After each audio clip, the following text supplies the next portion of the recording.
Bom dia, família. Quase ano novo já, mas vamos terminar a nossa série do livro de Neemias. A gente viu no capítulo anterior que Neemias levou o povo à adoração. E nós vimos alguns pontos daquilo que nos leva à adoração. E hoje nós vamos ver ao que a adoração nos leva. E nos leva a uma coisa bem simples. Nos leva ao padrão da Bíblia. E esse é o tema do nosso sermão de hoje. O padrão da Bíblia. Como líderes, o nosso papel principal é lutar pelo padrão da Bíblia. É bem simples, na verdade. O que um líder faz é estabelecer qual vai ser o padrão do grupo dele. Ou qual vai ser a falta de padrão. E mesmo a falta de padrão já é um padrão. Então, se nós queremos ser líderes como Jesus, o padrão que nós vamos lutar para manter no nosso grupo é o padrão da Bíblia. E ai de nós, se não mantivermos esse padrão, irmãos. E é isso que vai acontecer no capítulo 13 de Neemias. Nós vimos que Neemias lutou ao longo do livro inteiro para estabelecer o padrão. Mas vamos ver que algumas coisas ainda não estavam onde deveriam estar e outras dessas coisas se perderam. Então, se é difícil estabelecer o padrão, é ainda mais difícil manter esse padrão. Demora para você estabelecer o padrão da Bíblia, mas é muito rápido para esse padrão se perder. Neemias aqui faz uma viagem, ele sai de Jerusalém, quando ele volta, a gente vai ler isso, muitos padrões se perderam. Mas antes disso, vamos lá, direto na escritura, lê Neemias 13, versículo 1. Fala assim: naquele dia, o livro de Moisés foi lido em alta voz diante do povo, e nele achou-se escrito que nenhum amonita, moabita, jamais poderia ser admitido no povo de Deus. Pois eles, em vez de darem água e comida aos israelitas, tinham contratado Balaão para invocar maldição sobre eles. O nosso Deus, porém, transformou a maldição em bênção. Quando o povo ouviu essa lei, excluiu de Israel todos os que eram descendência estrangeira. Então aqui nós vemos o primeiro padrão que se perdeu. Começou a se admitir no povo de Deus, isso antes de Neemias, muito antes, pessoas que não eram do povo de Deus. Aqui, especificamente, mencionam os amonitas e os moabitas, que eram inimigos de Deus. Então, para ser parte do povo de Deus naquele tempo, ou você nascia judeu, ou você se convertia a judeu. Isso é chamado de prosélito, alguém que se converteu ao judaísmo sem ter nascido nesse meio. E o que está sendo mencionado aqui eram moabitas e amonitas que não tinham se convertido, mas que conviviam dentro da cultura judaica, sem ser judeus propriamente ditos. Isso era contrário ao que era estabelecido na lei mosaica. E aí, quando Neemias percebe esse grande erro que eles estavam cometendo, ele manda imediatamente expulsar, excluir de Israel esses povos estrangeiros. Como isso se aplica a gente? Fazendo discípulos. E esse é o nosso primeiro ponto. O padrão de fazer discípulos. Esse é o padrão mais importante da igreja. E esse é o padrão mais importante para você que está me ouvindo aqui, que é um líder ou um futuro líder, manter no seu grupo. Então nós sabemos que Deus é quem salva pessoas, mas Ele nos deu essa missão de fazer discípulos.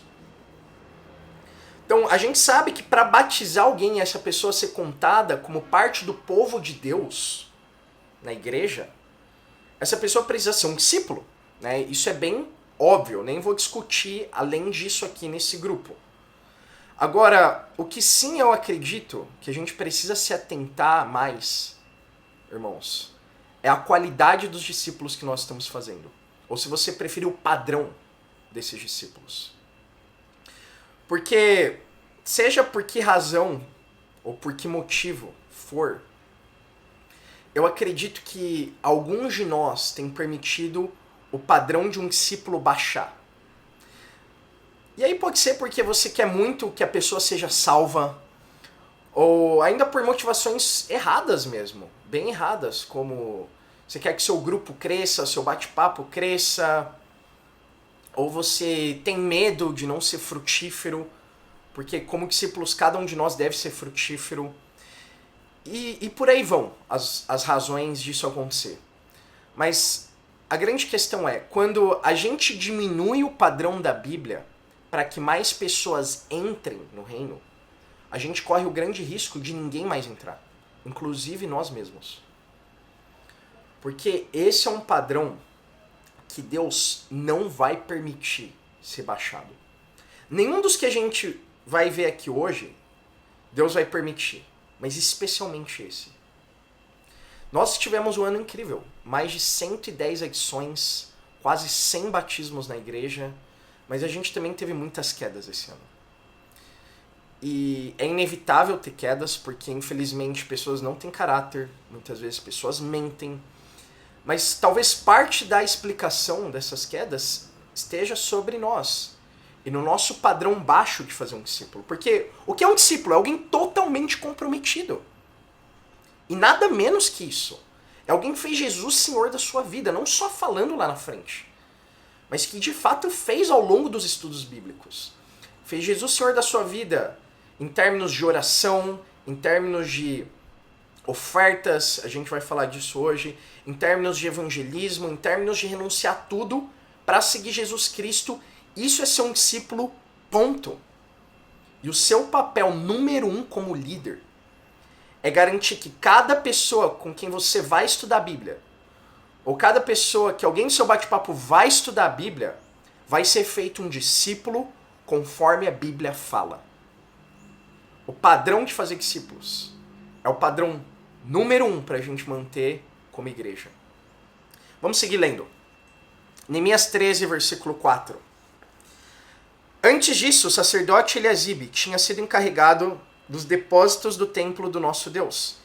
Ele era parente próximo de Tobias e lhe havia cedido uma grande sala anteriormente utilizada para guardar as ofertas de cereal, o incenso, os utensílios do templo e também os dízimos do trigo, do vinho novo, do azeite prescritos para os levitas, para os cantores e para os porteiros, além das ofertas para os sacerdotes. Mas enquanto tudo isso estava acontecendo, eu não estava em Jerusalém, pois no 32º ano do reinado de Artaxerxes, rei da Babilônia, voltei ao rei. Algum tempo depois pedi sua permissão e voltei para Jerusalém. Aqui soube do mal que Eliasibe fizera ao ceder uma sala a Tobias nos pátios do templo de Deus. Fiquei muito aborrecido e joguei todos os móveis de Tobias fora da sala, mandei purificar as salas e coloquei de volta nelas os utensílios do templo de Deus, com as ofertas de cereal e o incenso. Então aqui a gente vê o trecho que menciona que Neemias saiu de Jerusalém e ele voltou para servir junto ao rei Artaxerxes, de onde ele tinha ido anteriormente, para reconstruir os muros em Jerusalém. E o que acontece é que, enquanto ele estava fora, o sumo sacerdote Eliasibe, que era o principal líder para garantir a espiritualidade, o padrão da espiritualidade, ele coloca Tobias dentro do templo. Inclusive, ele permite Tobias não só acessar o templo, mas se estabelecer lá, colocar pertences, móveis, etc. Tobias, se você recordar as nossas leituras de Neemias, era um dos maiores opositores e perseguidores de Israel. Mas ele tinha contatos dentro dos judeus. Ele tinha contatos importantes aqui com o próprio sumo sacerdote. E aqui houve esse erro de colocar alguém onde somente líderes, principalmente, poderiam acessar dessa forma, entre eles levitas, sacerdotes. Você coloca alguém que não deveria estar nesse posto, que era um posto para líderes ocuparem. Nesse caso, Tobias. Se a gente vai lá para o final do capítulo, no versículo 28, fala o seguinte: um dos filhos de Joiada, filho do sumo sacerdote Eliasibe, era genro de Sambalate, o honorita. Eu o expulsei para longe de mim. Não te esqueças deles, ó meu Deus, pois profanaram o ofício sacerdotal e a aliança do sacerdócio e dos levitas. Dessa forma, purifiquei os sacerdotes e os levitas de tudo que era estrangeiro e lhe designei responsabilidades cada um em seu próprio cargo. Também estabeleci regras para as provisões de lenha, determinando as datas certas para serem trazidas e para os primeiros frutos. Em tua bondade, lembra-te de mim, ó meu Deus. Então aqui, junto com o padrão de colocar estrangeiros dentro do povo de Deus que se perdeu também o padrão de fazer líderes. Então primeiro a gente viu Tobias, que era um perseguidor e foi colocado num posto onde somente líderes podiam ser colocados. E depois nós vemos o mesmo sacerdote, o sumo sacerdote Eliasibe, colocando outras pessoas em cargos que elas não deveriam ocupar. Isso feriu grandemente que a função dos sacerdotes e dos levitas fossem feitas como deveria ser feito. E esse é o nosso segundo ponto. O padrão de fazer líderes. Ou o padrão de levantar líderes. Ou ainda o padrão de apontar líderes. Então, como líder, mais cedo ou mais tarde, você vai poder apontar líderes. Como líder de bate-papo, você já pode fazer isso. Quem vai cuidar de cada função do bate-papo, por exemplo? Ainda liderando uma região, você aponta mais líderes aí. Líderes de bate-papo, quem vai discipular quem vai servir no coral e etc. E essa é uma das decisões mais importantes para um líder tomar. E deve ser feito de uma forma extremamente espiritual, sem favoritismo. O problema aqui foi favoritismo. Foi talvez medo de não colocar essas pessoas como líderes porque elas eram influentes e queriam liderar. E a grande questão é essa. Mesmo um líder, ele não coloca quem ele quer colocar para liderar. A gente coloca quem a gente acredita que Deus escolheu para liderar. Porque a liderança é um dom dado por Deus. E como que a gente enxerga que alguém tem esse dom dado por Deus? São 3 critérios principais: talento, coração e fé. Para alguém liderar, a pessoa precisa ter talento, aptidão, habilidade para aquilo que ela vai liderar. E todo mundo da igreja tem talento para alguma coisa. O segundo critério é coração. Precisa haver uma disposição para liderar. Um coração de servir, uma humildade de aprender, de estar unido. Uma pureza de coração. Por isso que Neemias vê como uma impureza ter colocado esses líderes. E ele manda purificar o templo, ele joga fora as coisas que Tobias tinha colocado. Ele é muito radical, porque primariamente essas pessoas não tinham coração, podiam ter até o talento, mas se você não tem o coração, a integridade, não dá para ser um líder. E o terceiro critério é a fé. A fé é a determinação. É um grande desafio liderar. E você precisa ter a fé de confiar em Deus e que Ele vai te guiar nesse processo. Então, sem talento, sem coração e sem fé, é impossível liderar. Ainda que você queira, ou ainda que a pessoa queira, é impossível. E eu penso que para liderar no reino de Deus, acima de tudo isso ainda, o critério número 1 é a nossa justiça pessoal, a nossa integridade. Porque sem isso, a nossa liderança está fadada ao fracasso. Então, se a gente quer ter o padrão de fazer líderes, que seja o padrão de fazer líderes que não só tem talento, coração e fé, mas principalmente tem a justiça exigida por Deus para cada discípulo, mas ainda mais para um líder que vai ser julgado com maior rigor. Nosso segundo ponto. Para o nosso terceiro ponto, vamos ao versículo 10 aqui. Também fiquei sabendo que os levitas não tinham recebido a parte que lhes era devida, e que todos os levitas e cantores responsáveis pelo culto haviam voltado para suas próprias terras. Por isso repreendi os oficiais e lhes perguntei, por que essa negligência com o templo de Deus? Então convoquei os levitas, os cantores, e os coloquei em seus postos. E todo o povo de Judá trouxe os dízimos do trigo, do vinho novo, do azeite e aos depósitos. Coloquei o sacerdote Selemias, o escriba Zadok e um levita chamado Pedaías como encarregado dos depósitos, e fiz de Anã, filho de Zacur, neto de Matanias, assistente deles, porque esses homens eram de confiança. Eles ficaram responsáveis pelas distribuições de suprimentos aos seus colegas. Lembra-te de mim por isso, meu Deus, e não te esqueças do que fiz com tanta fidelidade pelo templo do meu Deus e pelo seu culto. Então, o terceiro padrão que se perdeu em Israel, quando Neemias saiu de lá, e que ele precisou reestabelecer, e é um padrão, assim como todos esses que a gente está vendo, muito demorado de estabelecer, mas muito rápido de se perder. É o padrão da generosidade. Terceiro ponto de hoje. Então a gente viu no capítulo anterior que depois que a adoração foi reestabelecida, o povo foi mais generoso. E eles levaram os dízimos e as ofertas para manter os levitas e os sacerdotes, e com isso a adoração a Deus. Só que com a saída de Neemias, as pessoas pararam de ofertar. Tristemente. Então muitas vezes a convicção das pessoas ela é equivocada nessa área. E é por isso que elas deixam de ofertar. Elas acham que a oferta é para os líderes. Então o líder saiu, Neemias saiu, eu paro de ofertar, porque ele não vai me cobrar mais. Não, e não é. Adoração a nossa adoração através das ofertas não é para os integrais. A gente não oferta para ter integrais. A gente não oferta para ter um coral incrível, para ter um local maravilhoso para o culto. Isso são coisas secundárias. São importantes, mas são secundárias.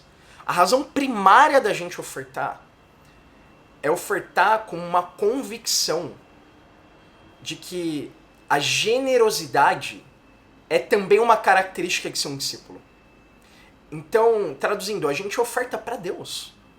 A gente oferta por gratidão, por alegria, por saber que Deus se alegra com a nossa generosidade e que Deus não tolera também avareza, egoísmo, medo ou qualquer outra razão que nos impeça de ofertar. Por isso o padrão de generosidade é tão importante. Como discípulos, nós não acreditamos em dar o dízimo. A Bíblia não fala disso no Novo Testamento. Fala em dar tudo. Então a nossa convicção deveria ser dar algo entre 10% e 100%. Tendo o coração de dar tudo que a gente tem para avançar o reino de Deus. Por amor a Deus. Esse é o espírito. E ainda não limitar isso ao financeiro. Mas é ser generoso com o nosso tempo para o reino. Para servir o reino.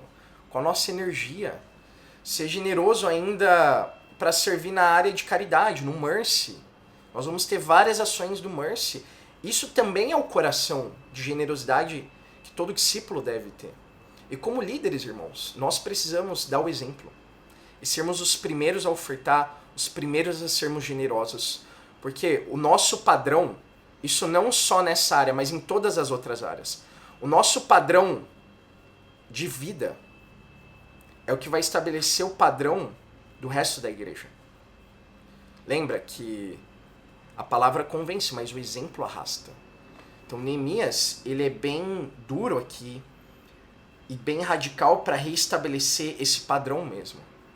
Né? Ele estabelece aqui alguns homens para garantir que cada um ia ser generoso naquele tempo, e não pode ser diferente hoje. Sobre as ofertas especiais, o que eu fiz pessoalmente, e o que eu te chamo a fazer é ser o primeiro a ofertar. Eu já dei parte das minhas ofertas especiais antes do ano terminar, e eu te animo a fazer o mesmo, ainda em 2024, se possível. Ou se organizar para fazer isso o quanto antes e chamar as pessoas que você lidera ao mesmo padrão que você tem vivido para você, o padrão da Bíblia. Amém? Quarto ponto, versículo 15. Naqueles dias vi que em Judá alguns trabalhavam nos tanques de prensar uvas no sábado, e ajuntavam trigo e o carregavam em jumentos, transportando com vinho, uvas, figos, todo tipo de carga. Tudo isso era trazido para Jerusalém em pleno sábado. Então os adverti que não vendessem alimento nesse dia. Havia alguns da cidade de Tiro que moravam em Jerusalém, que no sábado traziam e vendiam peixes e toda espécie de mercadoria em Jerusalém para o povo de Judá. Diante disso, repreendi os nobres de Judá e lhes disse: como é que vocês podem fazer tão grande mal, profanando o dia de sábado? Por acaso os seus antepassados não fizeram o mesmo? levando o nosso Deus a trazer toda essa desgraça sobre nós e sobre essa cidade? Pois agora, profanando o sábado, vocês provocam maior ira contra Israel. Quando as sombras da tarde cobriram as portas de Jerusalém na véspera do sábado, ordenei que essas fossem fechadas e só fossem abertas depois que o sábado tivesse terminado. Coloquei alguns dos meus homens de confiança junto às portas para que nenhum carregamento pudesse ser introduzido no dia de sábado. Uma ou duas vezes, os comerciantes e vendedores de todo tipo de mercadoria passaram a noite do lado de fora de Jerusalém. Mas eu os adverti dizendo, por que vocês passam a noite junto ao muro? Se fizerem isso de novo, mandarei prendê-los. Depois disso, não vieram mais no sábado. Então ordenei aos levitas que se purificassem e fossem vigiar as portas, a fim que o dia de sábado fosse respeitado como sagrado. Lembra-te de mim também por isso, ó meu Deus, e tem misericórdia de mim, conforme o teu grande amor. Quarto ponto de hoje, o padrão de compromisso com Deus. Entre os compromissos de um judeu, um dos mais importantes era o compromisso de guardar o sábado. Eles guardavam o sábado como um dia de descanso. E depois, guardar o sábado passou a ter um sentido de adorar a Deus, porque adorar a Deus também é uma forma de descanso. Mas o ponto é, isso era sagrado, era um compromisso sagrado para um judeu. Isso parou de ser respeitado. Se perdeu novamente o padrão de guardar o sábado e Neemias corajosamente e radicalmente voltou a estabelecer esse compromisso. Ele mandou, antes do sábado começar, fecharem as portas de Jerusalém. Porque uma das razões de não guardarem o sábado era comércio.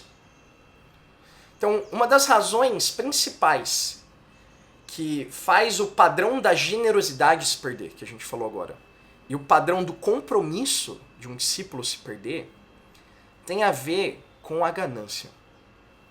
Tem a ver com a avareza. O egoísmo mesmo. E o que aconteceu é, ainda que Neemias fechou as portas, as pessoas foram lá nas portas, tentarem, não sei, ver se de algum jeito eles iam poder entrar, iam poder vender. Então, o que acontece muito comumente como líder, quando você estabelece um padrão, as pessoas vão testar você.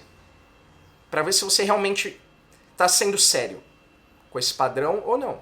Você é um padrão que vai se manter só por um pouco de tempo. Então anota isso, guarda isso no coração.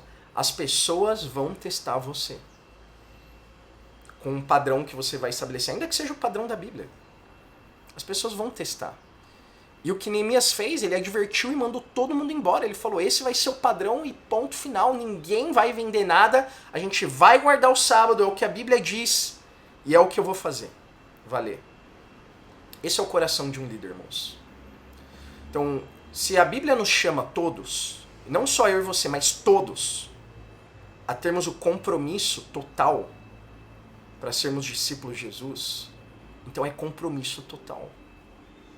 E a melhor forma de medir o compromisso de alguém com Deus, para mim, é o compromisso com as reuniões do corpo, com os cultos. Porque para pensar, se alguém não tem um compromisso com alguma coisa que todo mundo vê, como eu vou saber que essa pessoa vai ter compromisso com algo que ninguém vê, só ela e Deus? Então ela não vai ter. Então a melhor forma de medir o compromisso de alguém com Deus é o compromisso com os cultos. E a melhor forma de medir o compromisso de alguém nos cultos é com os cultos de semana. Porque talvez é o culto que mais exige para nós, né? No meio da semana, tendo que acordar no dia seguinte, tendo outras responsabilidades, tendo prova, tendo trabalho, tendo família, a gente dispor esse dia para buscar a Deus junto com os nossos irmãos. Porque a gente precisa disso também.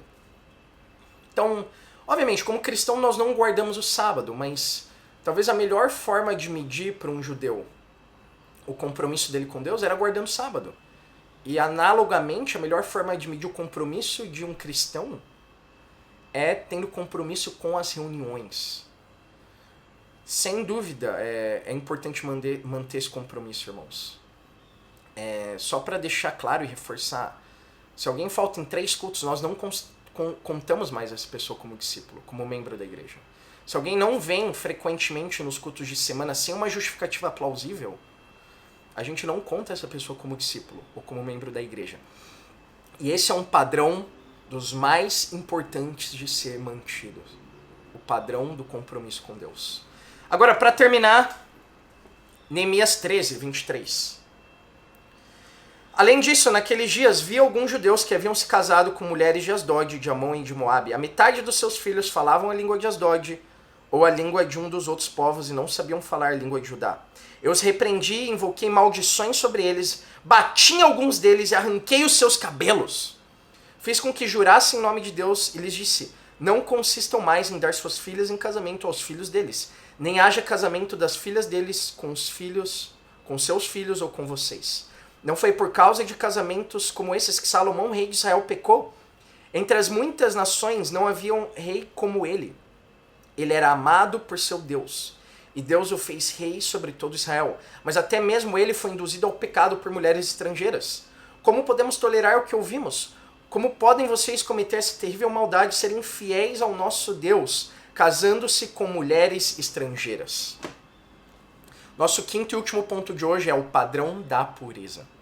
Padrão da pureza. Aqui, em todo o capítulo, Neemias é muito radical para reestabelecer o padrão. E não tem forma de estabelecer ou reestabelecer um padrão perdido, o padrão da Bíblia, sem ser radical, irmãos. Precisamos ser radicais. Então, no primeiro ponto, ele expulsou os estrangeiros. No segundo ponto, sobre os líderes, ele jogou fora os móveis de Tobias e tirou de liderar quem não deveria estar liderando. No terceiro ponto, sobre a generosidade, ele estabelece líderes que eram confiáveis, a Bíblia fala, para poder cuidar desse aspecto das ofertas. No quarto ponto, sobre o compromisso com o sábado, ele fecha as portas da cidade, manda todo mundo que queria vender embora. E agora, quando ele vê que os israelitas estavam se casando com mulheres estrangeiras e os filhos deles estavam falando as línguas que não eram dos judeus e muitos outros padrões se perderam, ele invoca maldições sobre o povo. Fala que ele bateu em alguns deles, imagina isso. Você fica tão indignado que você começa a bater nas pessoas por elas estarem em pecado. Ele arrancou os seus cabelos, que loucura! Então, Neemias é muito radical porque ele fica indignado que o padrão da pureza se perdeu. E esse é um dos padrões mais importantes para o reino. É uma das marcas principais de um discípulo. É o padrão da pureza. Então, nós precisamos ser puros, de uma forma pessoal mesmo. Então, não pode ser a regra das nossas vidas. Se a gente é impuro, e de alguma forma todos nós somos, ainda que em pensamento, nós somos radicais, nos arrependemos, confessamos rapidamente isso. É assim que precisa ser com um discípulo. Agora, uma das coisas principais que vai ditar esse padrão de pureza é com quem a gente namora, com quem a gente casa. Para mim, quando eu estava estudando a Bíblia, uma das coisas que mais me ajudou a ver que a igreja era o reino de Deus foi o padrão dos namoros. Que nós tínhamos namoros puros na igreja, sexualmente. Para mim isso era impossível. Eu namorava e para mim era inconcebível ser puro sexualmente. Esperar até o casamento. Mas quando eu vi o padrão da igreja, eu vi um padrão, não só de um ou outro casal, mas de todos, que eram puros sexualmente. Eu vi um padrão de casamentos que eram puros. Não tinha traição, não tinha pecado envolvido nos casamentos também. E esse é um padrão que precisa ser mantido. É um padrão que Deus tem abençoado a igreja, com incríveis casamentos. Foi o ano dos namoros, dos noivados, esse ano de 2024. E se nós mantivermos esse padrão, lutando por ele, Deus vai seguir abençoando a gente como igreja nessa área. Isso vai causar um grande impacto na vida das pessoas que estudam a Bíblia, e ainda nos nossos amigos e familiares. Quando você fala para alguém da sua família que você tem um namoro puro e que esse é o padrão da sua igreja, uau! Isso tem um grande, grande impacto. E o que significa um padrão de pureza nos namoros? Número 1, que discípulos namoram com discípulos somente. É importante repetir isso. Segunda coisa, isso acontece para você se manter puro sexualmente, que é o alvo. Não tem como se manter puro namorando alguém que não é discípulo. É impossível. É por isso que Neemias e a Bíblia, em vários capítulos, inclusive esse, condena o casamento e o relacionamento de pessoas que não têm o mesmo propósito. Então aqui nessa época eram israelitas e estrangeiros, na nossa época discípulos e não discípulos. Isso não tem como funcionar quando o assunto é ser puro sexualmente, mas também ser puro emocionalmente. Então no mundo, as pessoas idolatram relacionamentos. Então nós não podemos idolatrar relacionamentos no reino. Isso pode acontecer sutilmente na igreja. Nós precisamos estar atentos e não permitir que isso aconteça, irmãos. E de forma prática, para manter todos esses padrões de pureza que eu falei agora, é por isso que a gente não se beija nos namoros da igreja. Por isso que nós falamos mais com Deus do que com a nossa namorada. Então se você fala demais, é inevitável ter impureza emocional. E falando de impureza emocional ainda, é por isso que é importante não ter o medo de terminar. Ainda que talvez o seu namoro não está te ajudando espiritualmente. Talvez vocês estão sendo puros, mas não está te ajudando. E não está ajudando outra pessoa. Então, o principal motivo para namorar é ajudar o outro. E se ajudar, tá mais perto de Deus. Se isso não está acontecendo, então não tem sentido esse namoro. O padrão da pureza é um dos padrões mais importantes para o reino de Deus. E eu chamo todos nós aqui a manter esse padrão. Em conclusão, irmãos, nós temos um padrão quando estudamos a Bíblia com as pessoas e mostramos o que é ser um seguidor de Jesus. E esse padrão não pode ser só para entrar no reino e ser batizado, mas é um padrão que deve ser mantido para todos nós que ainda estamos no reino. Então tem que ser mantido nas nossas vidas, porque antes de sermos líderes, somos discípulos. Mas como líderes, a nossa principal missão é garantir que o padrão vai continuar. O padrão de fazer discípulos, o padrão de levantar líderes, o padrão de generosidade, o padrão de compromisso com Deus e o padrão da pureza. Então, muitas vezes Neemias repete aqui nesse capítulo algo bem incrível. Deus, lembra-te de mim. Quando você luta para manter o padrão de Deus e o padrão da Bíblia na igreja, Deus, ele vai se lembrar de você. E é isso que nós queremos. Nós queremos mais do que ser líderes. Nós queremos ser líderes que vão ser lembrados por manterem o padrão da palavra de Deus no reino dele. Feliz 2025 para todo mundo. E nós nos vemos, se Deus permitir, daqui 2 semanas, no nosso primeiro staff do ano. Para Deus seja a glória. Amém.